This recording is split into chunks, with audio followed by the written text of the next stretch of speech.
Sim, professor. Eu perguntei se existe algum comprimido ou outro tipo de medicamento para o olho, porque eu já Sim, operei o meu olho e tudo que ele passou foi colírio, de todo tipo, anti-inflamatório, tudo. sim. Olha Mas só, eram todos colírio. quando a gente está falando em tratamento ocular, é muito indicado que a gente faça uma ação, um medicamento que tem ação tópica, certo? Mas a gente pode fazer uma associação entre um uso interno e o uso externo. No uso interno, se o problema era inflamação, está muito inflamado, professor, está com uma inflamação muito grande, a gente poderia utilizar um anti-inflamatório associado no uso externo aos colírios que o médico iria prescrever. Então, aqui você vê que é uma associação. Enquanto que o uso interno está relacionado a uma ação sistêmica, o uso externo aqui ele está relacionado à ação tópica. Faz sentido para vocês isso? Então, nesse caso, nós temos a associação de dois usos, mas a ação externa vai ser local. Quando a ação é local, a gente diz que é tópica. Já se a gente ingere e cai na corrente sanguínea, a ação é sistêmica. Deu para entender, Dilane? Deu sim. Então, no caso, o uso é tópico, né? Isso, depende do o que o médico vai escolher, né? Aham. Normalmente ele faz a escolha deste daqui de cima, o uso É. anti-inflamatório, ou desculpa, do colírio daqui de baixo, uso externo, um colírio Não, mas até o anti-inflamatório. colírio era anti-inflamatório. Sim, mas aí ele pode utilizar no uso interno um anti-inflamatório comprimido, Ah. certo? Eu Ele já pode vi fazer uma também, eu, associação. eu já vi também em modo de pomada. Teve um oftalmologista também, quando eu machuquei o olho, ele passou um tipo de pomadinha também, Nani. Sim. É, eu Essa sei, pomada, a anestesia que eles deram foi em pomada e essa para me pomadinha, operar. a ação é tópica ou sistêmica? Tópica. Tópica. Massa. Muito bem, estão afiadas. Estou gostando de ver. Já se a gente passa para o alvo terapêutico, a gente tem duas possibilidades. Uma é a classificação chamada de organotrópico e o outro etiotrópico. Organotrópico é quando ele exerce ação no organismo em diferentes níveis, como, por exemplo, um antipertensivo ou um antidepressivo. E o etiotrópico, ele tem ação no organismo dos parasitas, como, por exemplo, o antihelmíntico, antibiótico, antiviral. Etio tem a ver com o agente etiológico, ou seja, o causador da doença. Então, quando a gente vai fazer um tratamento contra bactérias, quem é que está causando a doença? Onde é que está localizada a origem da doença?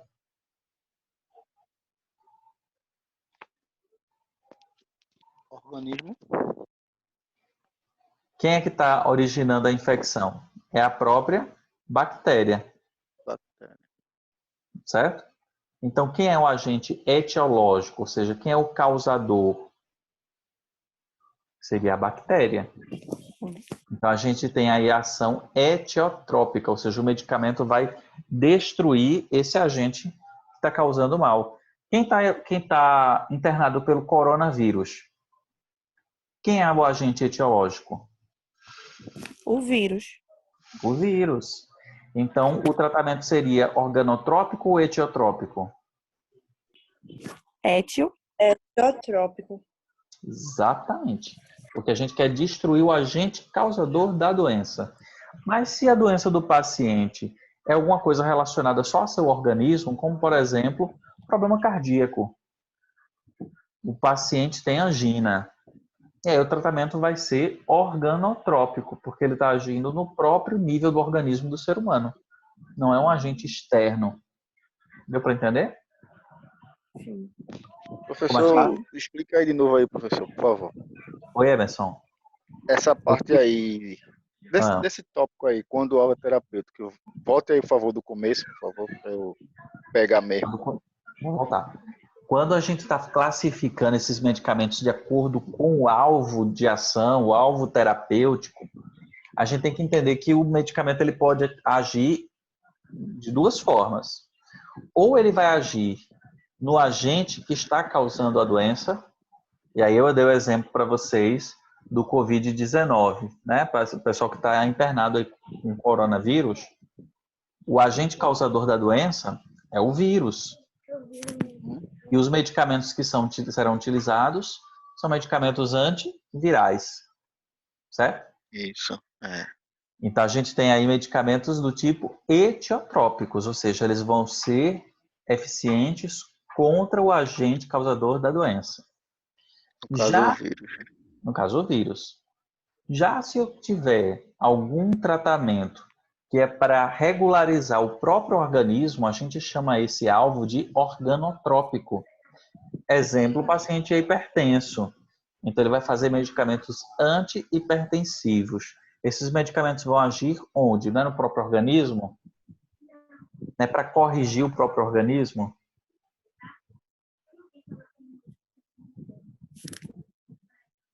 Deu para entender? Então, aí nós temos o organotrópico, porque ele está agindo para corrigir o organismo. Diana, o vírus, no caso, é teotrópico, Isso. né? Exatamente. Posso associar assim mais ou menos para entender. Pode. Não só vírus, tá? Pode ser Estou entendendo. verme, Bactéria. pode ser um antibiótico, qualquer micróbio. Todo tipo de parasita, né? Que não Todo pertence ao corpo humano. Exato, Adilene. Corpo estranho, no caso. Isso. Exatamente, Emerson. Deu para entender? Deu sim. Luana está falando de aquele colar de carrapateira. Quando usamos, quando surge papeira. Eu não sei que colar é esse. Como é que é? Me explica aí. Fiquei curioso agora.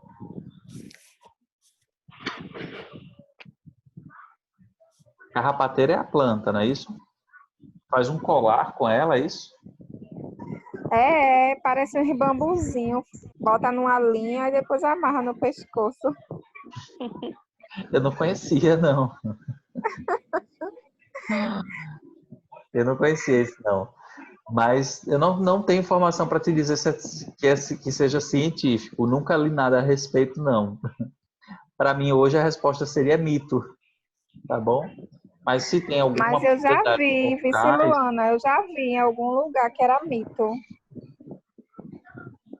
mas olha, todo conhecimento popular, lembra do que eu falei para vocês em outra aula? Se alguém investigar a carrapateira, a composição química dela, pode ser que descubra alguma coisa interessante. Aí tem que fazer pesquisa. Mas até hoje, o uso científico dessa planta para esse fim, contra a papeira, não é científico. Eu não conheço nenhum artigo que fale sobre isso, não. Para colocar em cachorro. Cachorro? E é. Mas contra o quê? Carrapato mesmo? Eu também já ouvi falar Professor, sobre eu não sei carrapato. não. Sei que eu já vi em Não. cachorro também. No cachorro eu já vi que é pra tosse, Rafa. Ah, é? Quando o cachorro tá tossindo, Misericórdia, eu nunca vi em cachorro. A primeira- eu já vi. Os dois. E cachorro também, viu? Mas vocês vejam como é o conhecimento popular, né? Mas eu acho que isso Agora, aí professor, diante os estudos científicos, não, professor. Como é? Eu acho que isso vem antes dos estudos científicos, entendeu? Tem. Isso Aquele vem dos tataravós lá de trás que já usavam isso daí. essas coisas assim, eu acho que vem disso. Vem lá de Por trás, isso com que não é certeza. comprovado. É. Sim. Alguém ia falar outra coisa. Luana está dizendo aí que já usou. E resolveu, Luana? Deu resultado? Também já ouvi. Olha só, não conheço. Mas vamos lá. Vamos voltar. É porque não tem jeito. Quando a gente começa a falar de medicamento, surge um bocado de dúvida de coisa que a gente acha que é, já ouviu falar, mas tem a oportunidade de perguntar, né? Ó, gente, quando a gente vai falar de vias de administração, aí eu chamo a atenção de vocês para as vias enterais, para as vias das vias enterais, nós temos a via retal, a sublingual e a via oral, certo? A via retal, nós temos a administração na ampola retal, certo? Esse aqui é um exemplo, gente, de um supositório aí de glicerina, tá?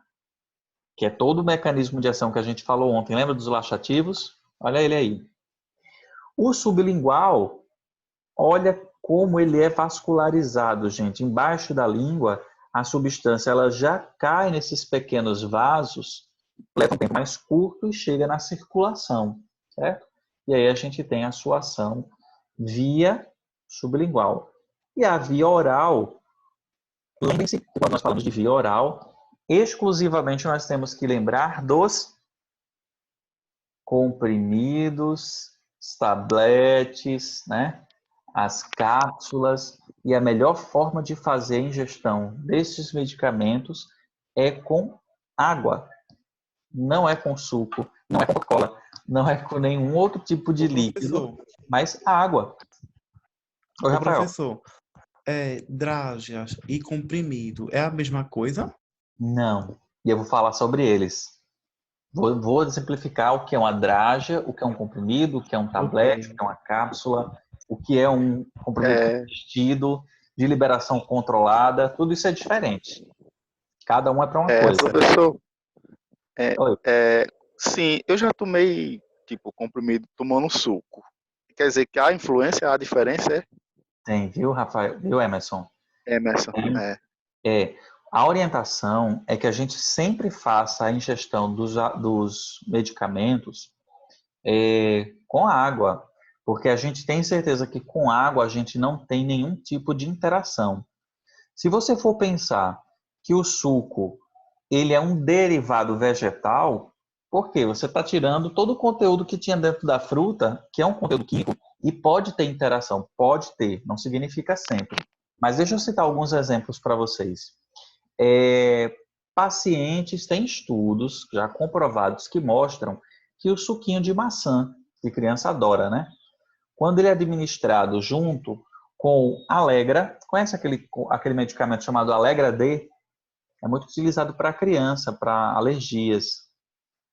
Quando é tomado junto, ele reduz em 30% a absorção desse medicamento.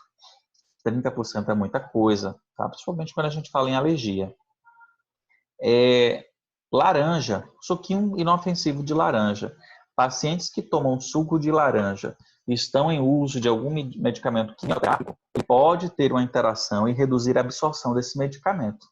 E aí o efeito vai ser alterado. Quando a gente fala em tomar os medicamentos, os que são para isso, tá? Tem medicamentos que normalmente devem ser tomados longe das refeições, 1 hora antes ou 2 horas depois. Por quê? Porque a gente não quer que ele interaja com os nutrientes, certo?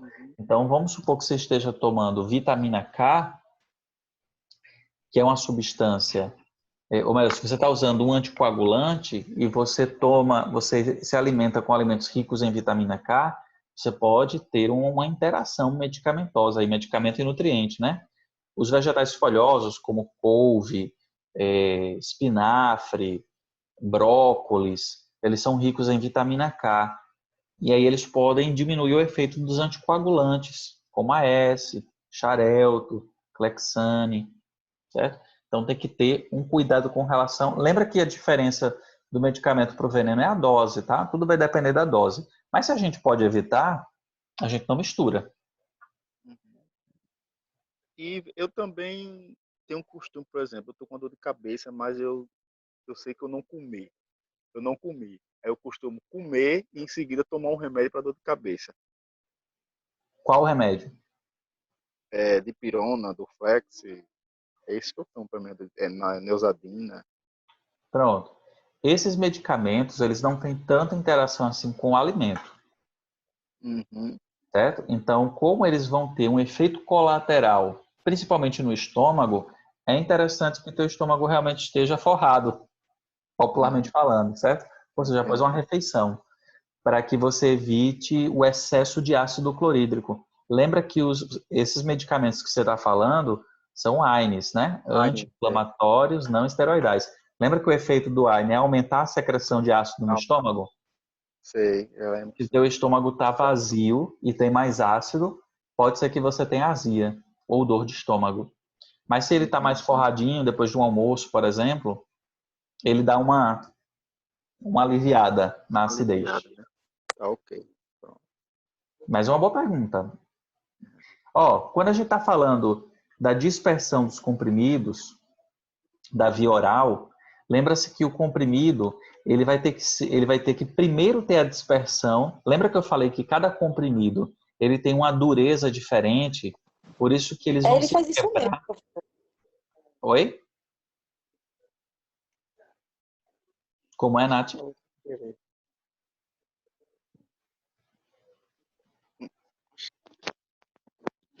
Acho que ela falou sem querer. Eu não ouvi, não. Deixa eu ver aqui quem está escrevendo. Tassi está falando que foi bom Emerson ter falado isso, porque o antibiótico também, como exemplo, da amoxicilina, também se tem que tomar com o estômago cheio. Antibiótico depende, viu, Tassi? A gente tem que olhar antibiótico por antibiótico, porque a própria bula, eu vou mostrar para vocês depois como é que a gente procura isso na bula, ele mostra se é após a refeição ou não, certo? Então, a penicilina, por exemplo, se ela passa muito tempo no estômago, porque você se alimentou antes, ela pode ser alterada, a velocidade de absorção dela, tá bom? Então, antibiótico a gente tem que olhar a bula. Bom saber. Então esses medicamentos eles vão ter tempo de fragmentação diferente um do outro, os comprimidos, tá? Então é por isso que o comprimido, quando ele é prensado para fabricar, a velocidade com que ele vai ser disperso, isso é calculado, tá, gente? Então, a partir do momento que você quebra um comprimido, eu não consigo tomar o comprimido todo, aí eu chego lá e quebro, vocês concordam que a velocidade com que ele vai se dissolver vai ser alterada? E pode ser que ele se dissolva muito rápido.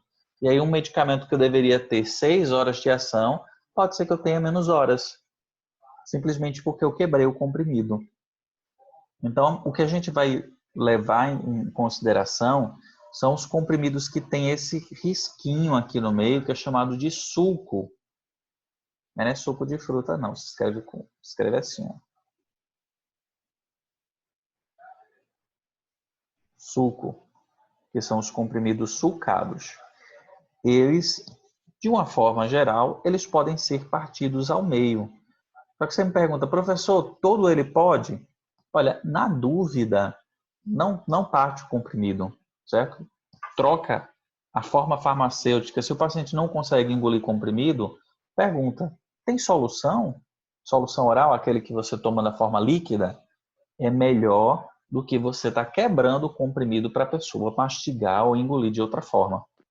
Tá certo? Professor, Oi, uma pergunta. diga O senhor lá. falou em quebrar o comprimido. Deixa eu ver se eu só saber elaborar essa pergunta. Tem gente que, por exemplo, eu tenho um comprimido de... É para tomar um comprimido de 1 miligrama. Mas aí a pessoa não tem esse comprimido de 1 miligrama, mas o vizinho tem um que é de 2 miligramas, aí vai e parte ele no meio. Eu já vi muito isso. Mas como se, não, toma metade, que aqui é de 2, aí tu toma metade e toma uma. Isso aí, funciona ou não? Eu vou dar um exemplo e eu vou lhe devolver a pergunta para a gente chegar a um acordo. Faz de conta que eu vou preparar um bolo de ameixa, tá certo? E aí eu comprei 300 miligramas de ameixa para fazer esse bolo.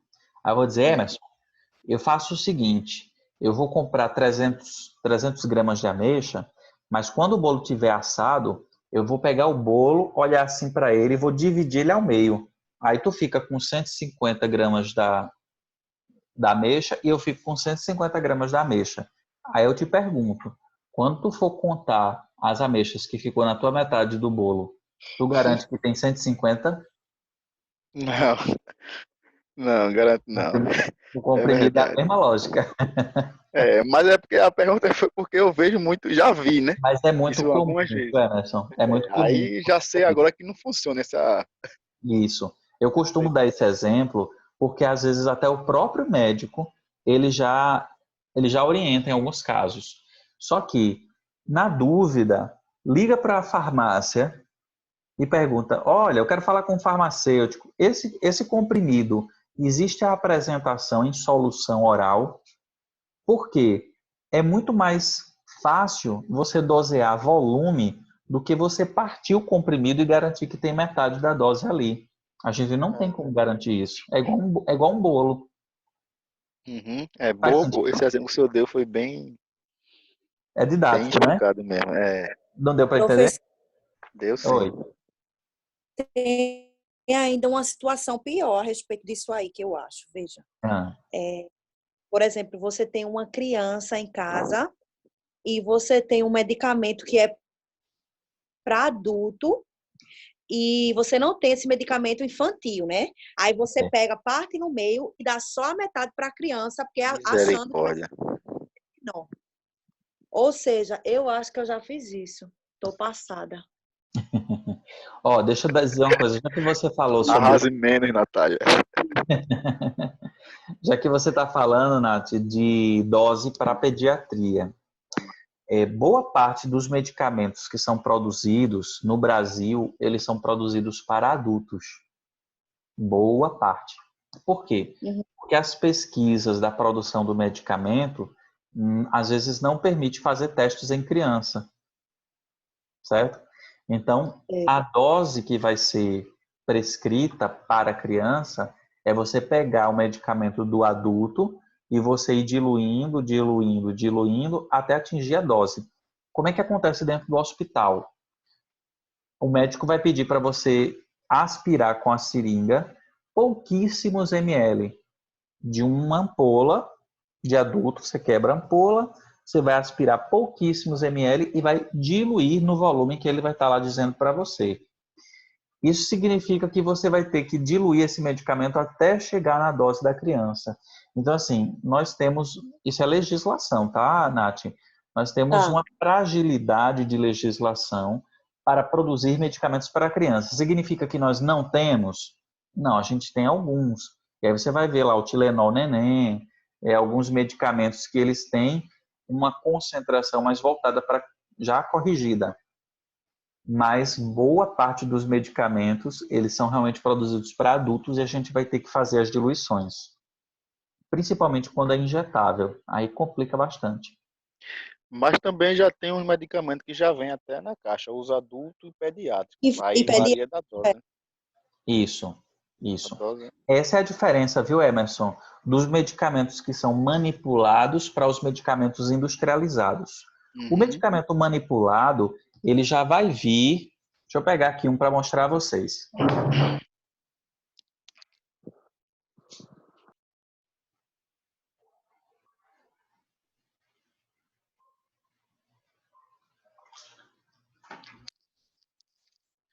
Olha só. O medicamento manipulado, deixa eu ver se dá para mostrar aqui. Ele já vai vir com o nome do paciente. Tá vendo meu nome aqui, ó? Uhum. Já vai vir com o nome do paciente e toda a descrição do conteúdo. Ou seja, ele foi feito para mim, nas minhas condições, com as minhas necessidades. Um medicamento que ele é industrializado, ele é produzido de uma forma geral e a gente vai ter que adequar o paciente a algo que já existe. Então, quando a gente fala em manipulação, manipulação é um medicamento personalizado. O industrializado não, é um medicamento pronto, E aí a gente vai ter que tentar adequar esse medicamento pronto para as condições do paciente. Uhum. Deu para entender? Deus. Bem, já que a gente está falando desses medicamentos via oral, todos esses aqui que a gente está falando até agora são de vias enterais, né? E aí, a gente viu que depois que o medicamento é disperso, ou seja, que ele se dissolve, é que ele vai ser absorvido lá no intestino, na aula anterior, que vocês depois podem dar uma assistida se ficou a dúvida, e lá no intestino, nas microvilosidades intestinais, esses medicamentos vão ser absorvidos e só então cai na corrente sanguínea e no fígado e segue aquele ciclo que a gente já viu. O que eu posso falar para vocês? Que das vias parenterais, ou seja, os que não utilizam o trato gastrointestinal, nós vamos ter os medicamentos injetáveis, que são pela via injetável ou endovenosa, ou intravenosa, é a mesma coisa, tá? É muito comum você encontrar em prontuário e na prescrição médica, você pode encontrar, deixa eu escrever aqui, IV, que já tem aqui do lado, ou EV, intravenoso ou endovenoso. Tá vendo? Intravenoso ou endovenoso. O intramuscular, subcutâneo, intraósseo, intraarterial, epidural, subaracnoidea, intraarticular, intraocular, intradérmica. Tudo isso daqui é via parenteral e todos esses medicamentos se apresentam na forma de injetáveis, certo? Uma outra via, que também é parenteral, porque não usa o trato gastrointestinal, são as vias epiteliais.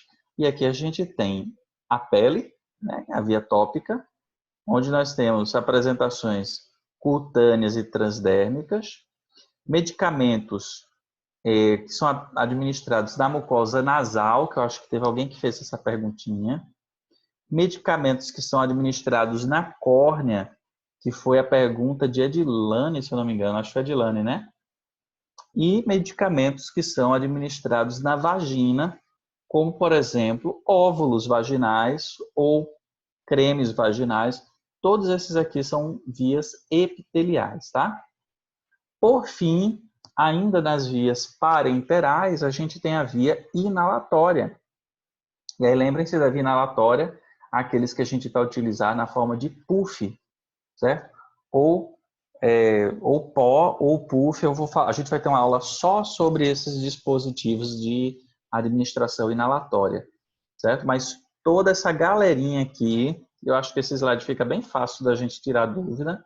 Toda essa galerinha daqui é a galerinha da via parenteral, diferente da via enteral que a gente já viu. Como o Rafael está dizendo, os aerossóis, tô bem. Os aerossóis estão todos dentro aqui das vias parenterais. Ok, galera? Ficou tranquilo quando nós agora destrinchamos as vias de administração? Eu vou aprofundar um pouquinho agora nos medicamentos para cada via. Tá? Então, quanto às formas de medicamentos, eu vou falar um pouquinho de cada um, para que a gente comece a entender como é que eles funcionam. Tá? Só que antes de aprofundar, eu vou dar aquela velha pausa para o café, tá bom? Porque meu tempo está acabando aqui. A gente faz 5 minutinhos de intervalo, vocês bebem água, tomam um café, quem é do café. Cadê João, hein, que é do café e não tá por aqui ou tá calado? A gente vai tomar aquele cafezinho com manguzá. Quem foi que fez o manguzá? Foi Tassiana ou foi Cris? Fui eu. A gente vai ficar só na inveja, viu, Tassi? Eu vou tomar um chazinho light, vice, para emagrecer. Vou mentir. Tô na dieta. Como sempre, né? Preciso, viu? Essa essa pandemia, esse isolamento tá me fazendo comer mais do que o normal. Não, porque eu tava comendo muito, vice muito mesmo no início da pandemia. Aí eu tive que dar uma parada agora, porque senão, filho, o negócio vai ficar feio. Quando eu voltar pro curso, ninguém vai me reconhecer, né? Aí eu dei uma parada. Que drama, meu Deus do céu. A Natália é assim, professor. Pois então, até já, viu, gente? Daqui a 5 minutinhos a gente Até. tá de volta. Beijo. Tchau, tchau. Tchau.